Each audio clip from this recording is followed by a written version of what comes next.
Hello, everybody. Thank you again for joining us here today. My name is Caitlin. I am a coordinator for recruitment, community outreach, and engagement with the Faculty of Arts and Social Sciences at SFU, also known as FASS.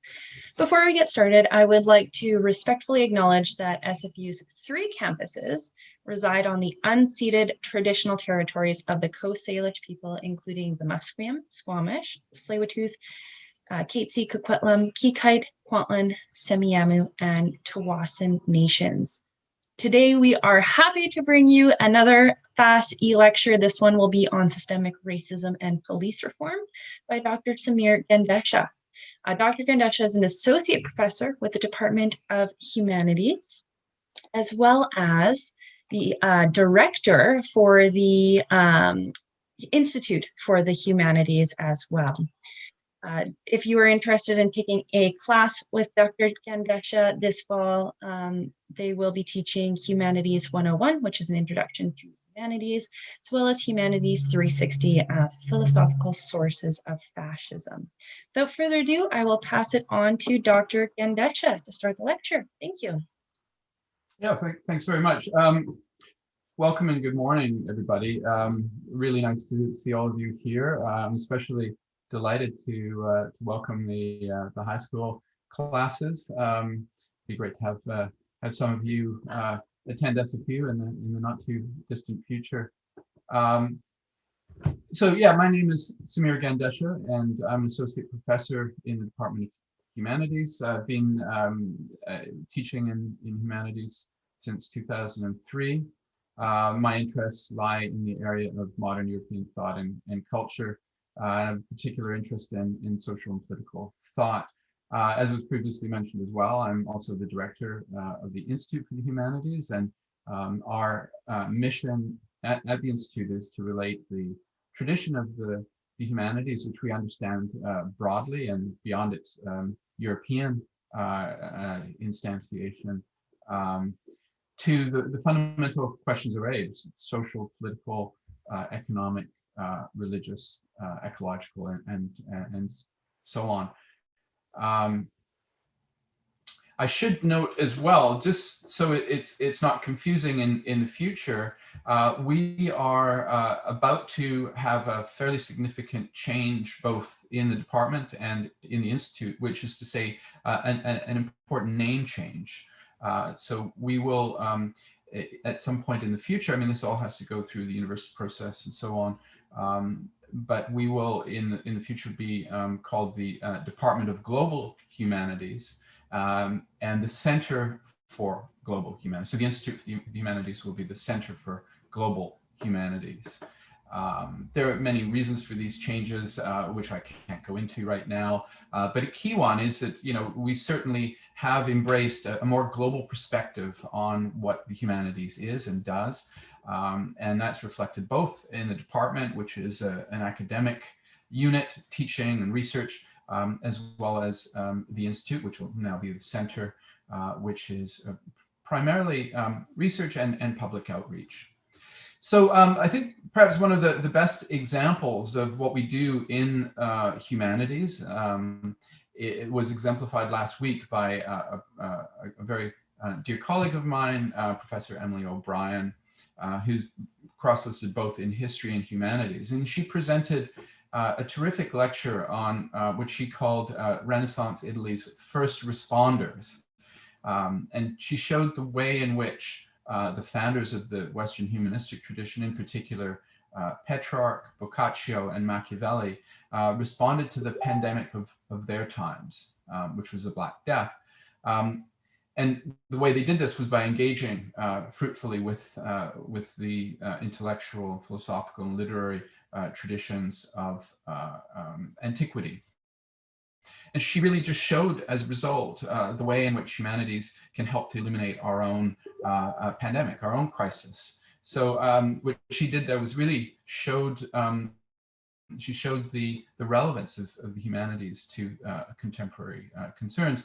And I think in that spirit, I want to do something very similar. So, oh, and before I go any further, I would also like to acknowledge that I am speaking to you from the unceded territories of the Coast Salish peoples. I'm at present on the unceded territory of the Musqueam Nation. So what I'd like to do today is to sketch out how I understand the contemporary humanities, and then drawing on the central impulse of this understanding, which is the attempt to grasp the whole, try to see how the humanities may illuminate one of the key questions of our age, and this is the role of policing in our society. This is obviously a hugely urgent issue in the United States, but also an urgent one in Canada as well. We've been made aware of how critical the situation is in the States, of course, with the murder over a year ago of George Floyd.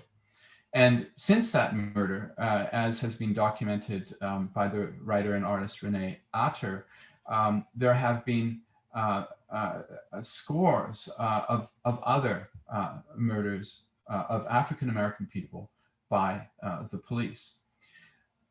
We have seen also in this country the extent to which the extent to which we're experiencing a crisis of policing. And I just want to show now a clip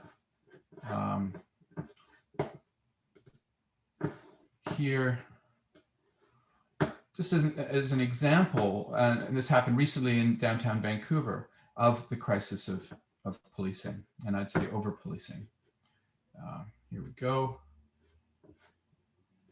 Hospital, one of them after she was arrested. Oh, just need to show you this from the beginning. Oh, now there's, oh, here. So this happened in downtown Vancouver. This is the violent removal of the Braided Warriors who are demonstrating against the Trans Mountain Pipeline. The Braided Warriors are a group of youth from the Tsleil-Waututh, Squamish, and Musqueam territories. Samir, we're not able to see the clip.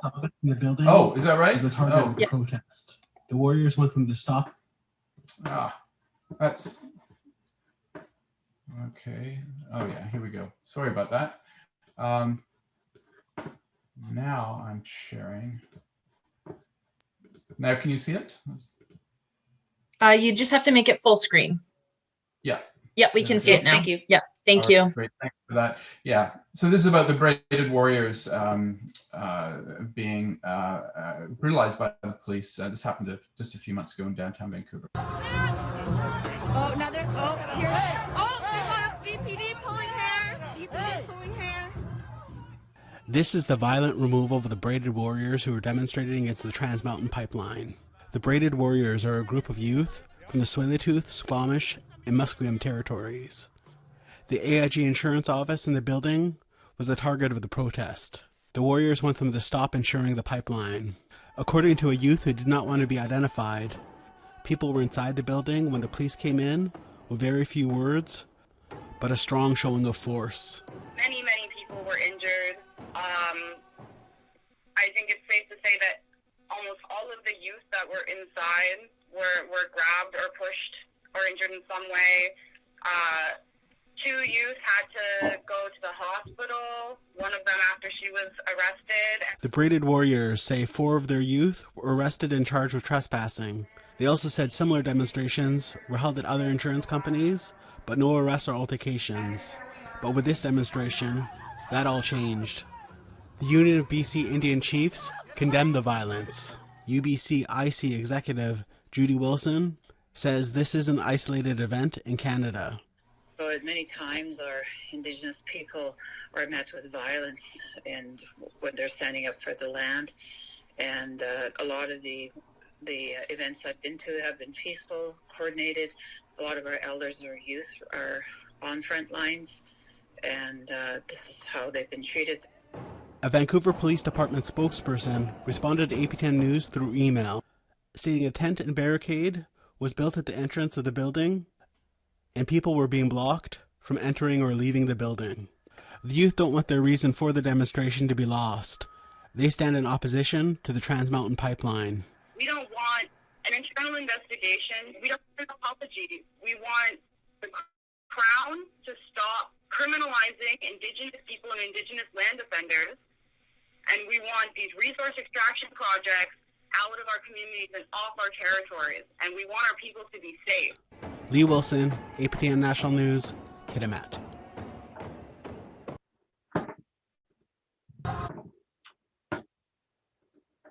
Okay, so that gives us an example, I think, of the way in which policing has been rather heavy-handed, to say the least, in this country, specifically targeting Indigenous peoples as well as racialized communities, Black communities in particular. So what I'd like to do is take up the question of the relationship between policing, the need for police reform, and systemic racism, which has to be a key dimension of this discussion. Whoops. So what I'd like to do then is to follow this outline, just to pose the question, what is the humanities, first of all, and then to look at the way in which, in my view, humanities entails trying to provide a kind of complete or total picture of our social relations.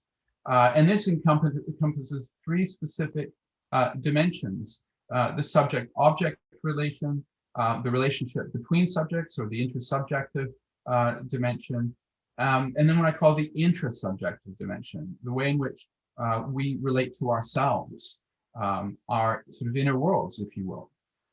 And then go on to talk about reforming the Police Act. So essentially my lecture that follows from point 3 is based upon some remarks that I made before a legislative committee in this province geared to reforming the Police Act. And so as part of the committee's work, what it does is it listens to expert testimony and testimony from citizens about policing, about their experiences with policing, as well as their expert understanding of the role of policing. So I'm going to just close the PowerPoint now and stop sharing. So I need to access my notes. So where do I begin? I'd just first like to talk a little bit about these three axes of interpretation. I think that the way to understand the humanities, as I suggested a minute ago, is to think in terms of the relationship between these three specific relations, right? So our relationship to the world, or say also humanities, relationship to external nature, the way in which we produce and reproduce the conditions of our continued existence, the intersubjective relation, the relationship between individuals, and also the relationship that we have to ourselves within those sets of relationships. Right? And so I call these the three axes of interpretation. And essentially, I understand humanities as those disciplines that are oriented towards interpretation. So this hinges upon the idea that as human beings, we are interpreting animals, self-interpreting animals, right? We interpret ourselves in the world across these three axes of interpretation. As I promised, I just provide a brief historical account of the humanities as well, and that is that the humanities really emerges first, one could argue, in the context of Renaissance humanism. Renaissance being a period stretching roughly between the 13th and 16th centuries, depending on the periodization. And it is a period of, Renaissance means rebirth. And so it's a period of rebirth, rediscovery, and reinterpretation of the classical sources of learning, of Greek and Roman philosophy, literature, art, and culture more generally, but in such a way that it is oriented to the new concerns of this now modern age. So the modern age is really born with the Renaissance, which also has a dark underside to it, of course, as well, which is that this is the age of so-called discovery, the age of colonization, and really, you could say, catastrophe for what was called then the New World. We can't get into that, but I think there is a way of bringing that into the discussion a little bit later. So that's, in a sense, the historical basis of the humanities. And as I was suggesting a moment ago when I was describing the changes within the department and the institute itself, we are trying to understand the humanities in a global sense, to, in a sense, then provincialize the European roots of humanism, but not also depart from them, that we simply have a different relationship to the European sources of the humanities. So I want to now just get on to talking about how the humanities can help us to understand systemic racism, and how an understanding of systemic racism is so key to police reform. And I hope in the process really bring home the importance of humanistic perspectives in, amongst other things, contributing to public debate, public discussion, and also public policy and law reform. And ultimately, I think, the transformation of our social relations in a direction that is hopefully more just. So essentially, in the submission that I do, or that I did before the Legislative Committee, I made clear that I'm not, as such, an expert on policing, although I do have an interest in its role in society as a political theorist. But I do also draw upon my own experiences, so my own interpretation, my own being in the world, and how I felt that growing up in North Vancouver, as one of the very few, really just a handful of racialized families, a member of one of the very handful of racialized families in a fairly white neighborhood of Vancouver. Things have changed obviously a lot since the 1980s. I did feel that I had been targeted for racial profiling by the police. I go into that a little bit.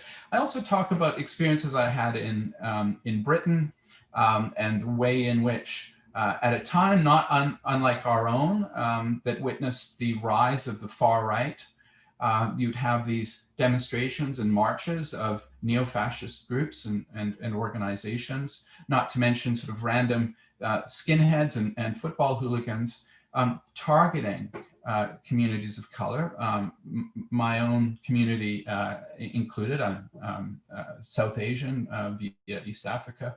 So members of my family would feel absolutely terrorized by this kind of violence. And these kinds of threats and these kinds of behaviors. And it seemed at the time that there was a willingness on the part of the police, the London Metropolitan Police in particular, to protect the far-right organizations and groups, and not the communities that were under threat.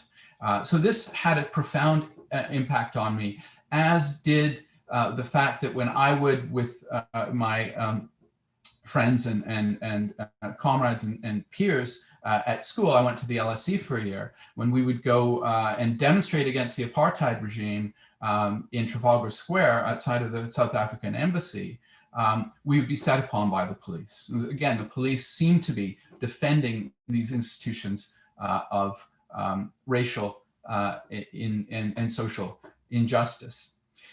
So what I made clear to the committee then, that I was not surprised at the way in which the RCMP's zeal in BC to enforce an injunction on behalf of foreign companies, I'm thinking of Coastal GasLink in northern BC, contrasts so markedly with its apparent lack of interest in serving and protecting the embattled Mi'kmaq against the violence of the commercial fishers in Digby and Yarmouth counties over a year ago. In fact, as the Guardian newspaper reported on 20th December 2019, RCMP commanders were authorized to use lethal force in order to gain access to Wet'suwet'en territory. I also recall watching with horror several episodes of over-policing to quell legitimate protest and dissent from APAC in 1997 through the G20 summit in Toronto and the Winter Olympics in this province, both in 2010. Very much reminiscent of the clip that I showed you right at the beginning, right, where you have these young Indigenous peoples who are fighting to defend their land, who are demonstrating peacefully and are treated with immense disrespect and brutality. Right? So it's Indigenous peoples that are particularly targeted, Black Canadians particularly targeted, but as you can see, as I've suggested, it's citizens as such who in registering dissent are set upon. So this was part of the backdrop to suggest that, I have both a personal as well as an academic interest in policing. In each of the cases I discussed above, or just a few minutes ago, law enforcement used what could only be described as dictatorial methods to shield the deeply damaging policies of what we now call global neoliberalism from critical scrutiny and peaceful opposition by the very citizens it was supposed to protect and serve. And I think this is such an important question. There is a real tendency, I think, to target vulnerable communities, indeed, and this will be what I have more to say about in a minute. But more generally, we need to understand policing as it is currently constituted as a form of what's called in critical social theory and Marxism, a form of alienation, that in a sense, the police are there to uphold the law. They're there to serve and protect us, the citizens of the state. But more often than not, we are being policed in such a way that our democratic rights are often being trampled upon. So this is a form of alienation. Some aspect of our will is turned against us. And I think this is really the heart of the matter, one could argue. But at the same time, I make these very critical points in my submission, but I also, want to suggest that I don't have any particular animus against the police. These are observations and experiences that I've had, and they must inform how I interpret and understand policing. I can't simply put those aside, right? As might be the case in certain understandings of sociology and criminology, where one wants to be as objective and neutral as possible by leaving one's subjective experiences and opinions and dispositions outside of the office door, as it were. I don't think this is possible. In the humanities, we try and emphasize the relationship between subject and object. One cannot simply take the subjectivity out of the question or out of the equation. So what I emphasize in the submission, and this relates very much to the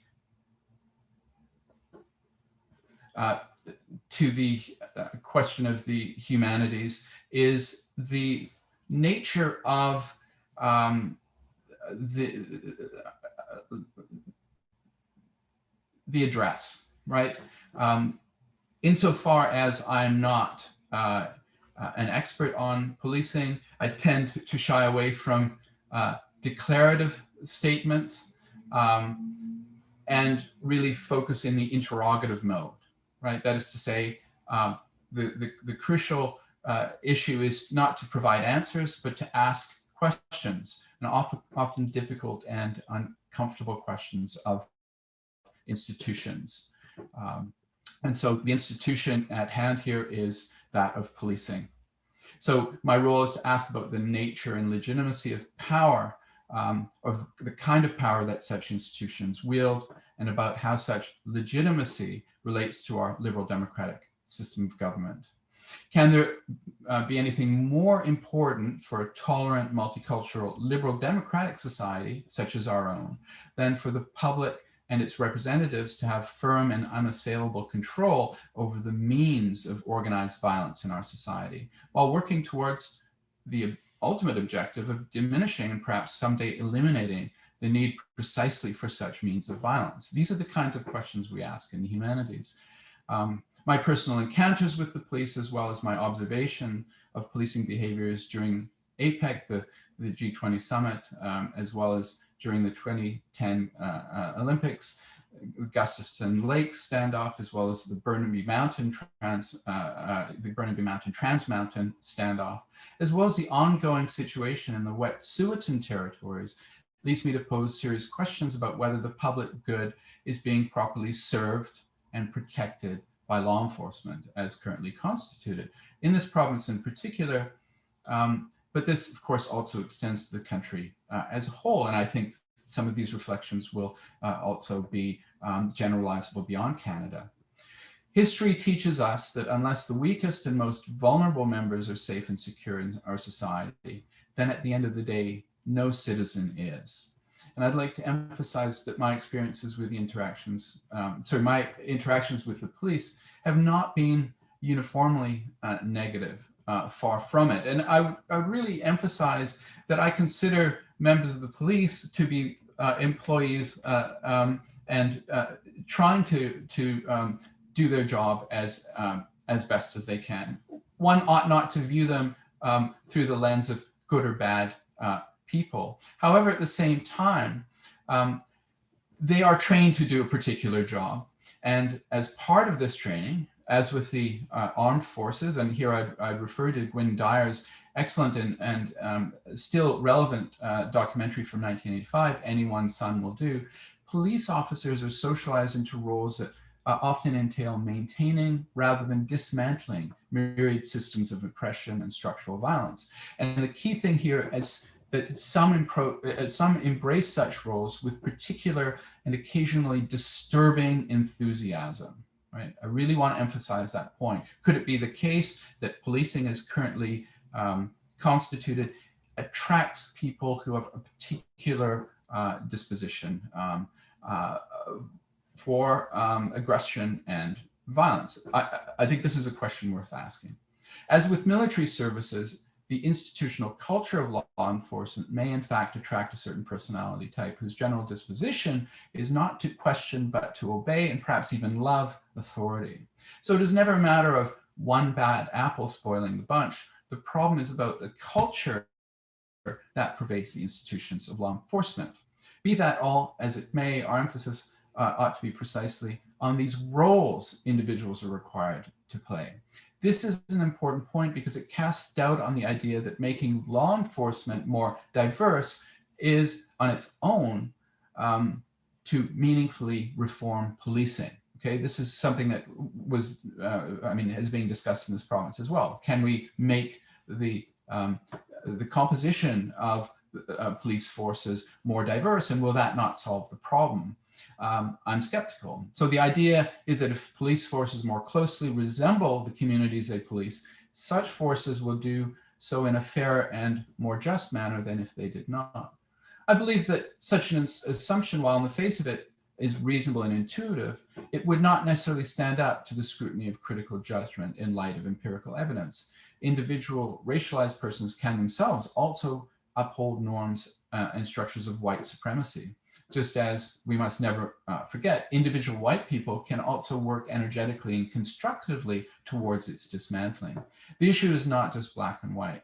So my role here is to pose questions. So here are some of the questions that I would pose. Is the purpose of policing really to serve and protect the public, or is it to serve and protect the wealthy, the powerful, and the influential? Who in fact is included in and who is excluded from the dominant definition and image of the public? Is the purpose of policing to enforce laws in an egalitarian and genuinely democratic order, or is it to maintain existing forms of socioeconomic inequality, hierarchy, social exclusion that undermines the egalitarian foundations of such a democratic order? Is the purpose of policing to support and build up communities, or is it to tear them down, either by commission, i.e. police brutality, or omission, the withholding or withdrawal of resources? Is it the role of law enforcement's leadership to challenge the structures of settler colonialism, for example, in this country, in the United States, white supremacy, white privilege, racism and sexism more generally, or is it to reinforce such structures? One cannot, for example, dismantle systemic racism if one denies its existence.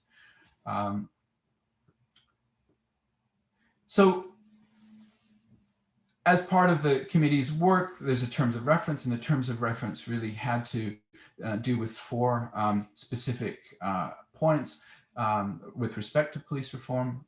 First is oversight and transparency. Second, the role of policing in relationship to complex social issues such as mental health.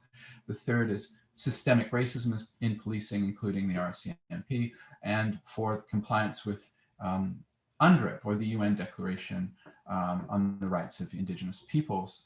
I want to, of course, focus and zero in now, just in the final moments that I have, on systemic racism, because it, in many ways, frames the entire discussion. But often when we look at questions of police reform, for example, and other aspects of, say, criminology, from a narrow lens, we tend to focus on specific kinds of questions without locating those specific kinds of questions and issues within a larger context. And I think that if we want to address police reform, we have to talk about systemic racism. And if we want to talk about systemic racism, we have to talk about what Cedric J. Robinson, who, by the way, is a late good friend and comrade of the parents of the current Vice President of the United States, what Cedric Robinson called racial capitalism. This term signifies that racism is inherent in capitalism and not some kind of a residue of the previous order, the feudal order, or the ancien regime that capitalism supplanted. And this is part of an understanding of progress, right? As we move, as we move increasingly away from the past and into the future, we are in some sense making progress. And a key moment of movement forward, it is argued, is a movement away from the Middle Ages and the feudal order towards a new dawn of capitalism and individual rights and so on. Robinson's obviously challenging this. The two foundational features of capitalism, in his view, racial capitalism, were one, the genocidal expropriation of indigenous lands, and two, the transatlantic slave trade, which was also genocidal in its own way. As Robinson argues, the tendency of European civilization not to homogenize groups of people, but to differentiate, a differentiation that led to racial hierarchization and, as a result, exploitation, expropriation, and expatriation. Now, this is what's crucial, I think, in the analysis. What Robinson's analysis enables us to do is to understand racism not just a subjective disposition displayed by evil or bad people, but rather as part of a larger structural totality of capitalist social relations, which entails, amongst other things, the private ownership of the means of production, the capital wage labor relation, and the orientation of production towards exchange values or profits over needs. Central to this is that human beings, human labor power becomes treated like a thing, like a commodity. If we understand this, then it's not difficult to also see how capitalism is imbricated with a logic of racialization, the kind of logic that Robinson is talking about.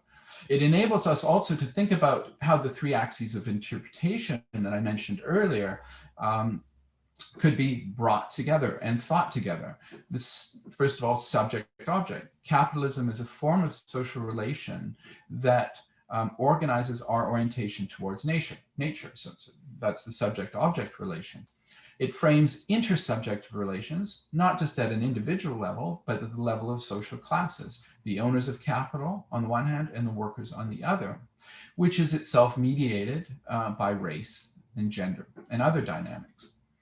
3, it also shapes our own self-relations. Do we think of ourselves as primarily members of racial or ethnic groups, or do we think of ourselves as members of specific classes that have a particular structural relation in society? These are all questions that are raised, and maybe we can come back to them in the discussion. I'll be finished in just about 4 or 5 minutes, and then we can open it up. Historically, both the military and police services of the United States and Canada were centered on the consolidation of these twin dimensions of racial capitalism, drawing the connection between past and present. Wet'suwet'en elder Frida Hewson has recently stated, in our experience, since first contact, RCMP have been created by the federal government to dispossess Indigenous peoples of their land. They have proven that through their harassment of my people to support Coastal GasLink in invading our territories. It hardly comes as a surprise then that this history shapes the present reality of policing and leads to a particularly brutal treatment of Indigenous peoples and Black Canadians. This should not come as any surprise if we take seriously this notion of racial capitalism founded on dispossession of Indigenous lands and the slave trade. And Robin Maynard is very good at documenting this in her 2017 book, Policing Black Lives. When addressing racism, it is especially necessary to differentiate its direct and egregious expression, therefore, which often has violent and murderous consequences on one hand, and subtle and often hidden forms, which are often referred to as systemic forms of racism, on the other. We could, in medical language, refer to those, direct and egregious expressions of racism as kind of acute instances, and we could talk about systemic racism as something that is a chronic condition. Stokely Carmichael and Charles V. Hamilton provide an excellent illustration of these two forms of racism when they state, and I quote, "When a Black family moves into a home in a white neighborhood and is stoned, burned, or rooted out, they are victims of an overt act of individual racism, which most people will condemn. But it is the institutional racism that keeps Black people locked in dilapidated slum tenements, subject to the daily prey of exploitative slumlords, merchants, loan sharks, and discriminatory real estate agents. The society either pretends it does not know of this latter situation, or is in fact incapable of doing anything meaningful about it." Closer to home, an example of an overt act of racism was when the former Premier of Ontario in the 1990s was heard screaming into his phone, pardon my language, but this is what he said, "Get the fucking Indians out of my park." I do have to quote that directly because otherwise you don't get a sense of the violence that's coming through the language. Within hours, a non-threatening, unarmed member of the Stony Point Nation, Dudley George, would be killed with multiple shots at the hand of an officer of the Ontario Provincial Police at Ipperwash, Ontario. This is a clear and direct expression of overt racism without question. But defining the second, namely systemic instance of racism is more difficult. But by no means does it mean that it is impossible, as the RCMP Commissioner Brenda Lucki recently suggested. Much, I might add, to her and our, as a country, considerable embarrassment. For example, she needed to look no further than Article 2, Section 2 of the United Nations Declaration on Race and Racial Prejudice, proclaimed on the 27th November 1978, which states, and I quote, "Racism includes racist ideology, prejudiced attitudes, discriminatory behavior, structural arrangements, and institutionalized practices resulting in racial inequality. It is reflected in discriminatory provisions in legislation, or regulations and discriminatory practices, as well as in anti-social beliefs and acts. While the 1978 Declaration does not explicitly name this systemic racism, this is as good a definition as any, especially the notion that racism results from structural arrangements and institutionalized practices resulting in racial inequality. So as previously mentioned, I'll just conclude, systemic racism is a necessary rather than contingent feature of racial capitalism. Evidence of the systemic racism that is a direct effect of ongoing settler colonialism was made clear by the UN Committee on the Elimination of Racial Discrimination, which monitors a convention to end racial discrimination signed by Canada, called last year for the suspension of the Trans Mountain Pipeline expansion. The very thing, remember, that the warriors, the Braided Warriors, were protesting against in that clip. So the UN here, this committee calls for the suspension of the Trans Mountain Pipeline expansion, the Site C Dam and CGL pipeline. So we can regard those development projects in contravention to the United Nations Declaration of the Rights of Indigenous Peoples, exemplary instances of systemic racism. I'm going to end there. We have now maybe about 15 minutes for discussion, and I'd like to end on the question of whether people find this a convincing account of systemic racism, and if so, can we come up with other examples of systemic racism in the here and now? Thank you very much for your attention.